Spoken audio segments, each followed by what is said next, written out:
Salut les découvreurs!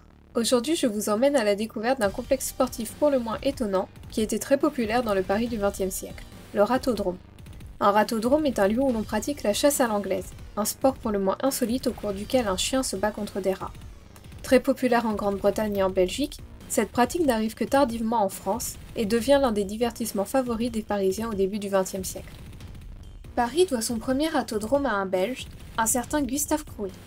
C'est à l'occasion du siège de Paris par les Prussiens en 1870 que Gustave se spécialise dans la capture du rat. Un marché très lucratif à l'époque quand on sait que les Parisiens n'avaient alors pas autre chose à se mettre sous la dent s'ils ne voulaient pas mourir de faim. Fort de ses nouvelles compétences, Gustave décide de diversifier son activité au début des années 1900 et ouvre le premier rathodrome de Paris. Situé entre les portes Maillot et Champéret, ce rathodrome sert avant tout à dresser les chiens ratiers qui seront ensuite utilisés pour dératiser la ville. Mais il se trouve que le dressage donne lieu à un véritable spectacle qui va rapidement devenir un des divertissements préférés des Parisiens. À son apogée, le rathodrome accueille jusqu'à 300 Parisiens. Bourgeois et ouvriers se pressent chaque dimanche pour assister au macabre spectacle. Le rathodrome a un tel succès que Gustave décide par la suite d'en ouvrir un deuxième à Aubervilliers, tandis que ses concurrents multiplient les établissements en périphérie de la capitale. Afin de maintenir les spectateurs en haleine, les rathodromes introduisent de nombreuses variantes à ces combats. La version classique consiste à faire entrer un chien dans une petite cage grillagée qui comporte 4 ou 5 rats. Le chien doit tuer ces rats le plus rapidement possible. Les chiens les plus efficaces peuvent tuer jusqu'à 5 rats en moins de 30 secondes. La chasse à l'anglaise peut être pratiquée à la muette, sans aucun bruit ou mouvement extérieur, ou bien à l'excitation. Et le propriétaire du chien s'agite alors et crie autour de la cage pour exciter le chien.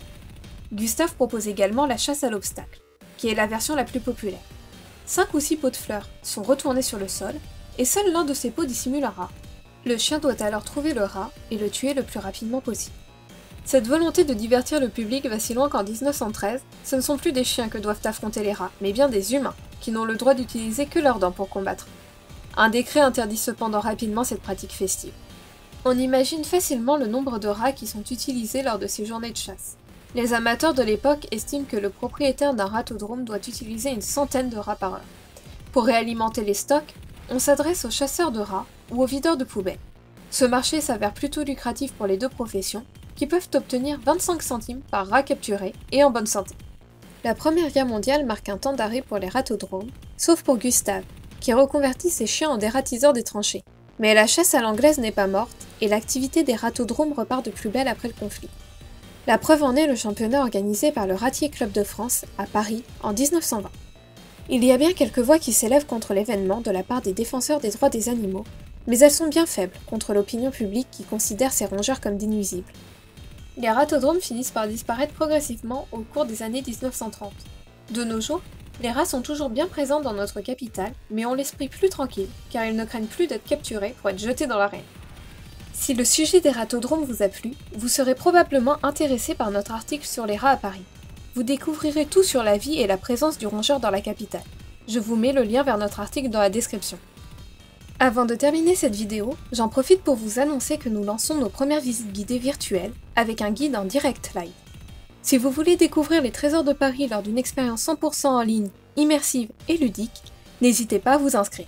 Je vous mets le lien dans la description. Et n'oubliez pas de liker notre vidéo, de vous abonner à notre chaîne et de nous dire en commentaire si vous avez déjà vu des rats à Paris. À bientôt!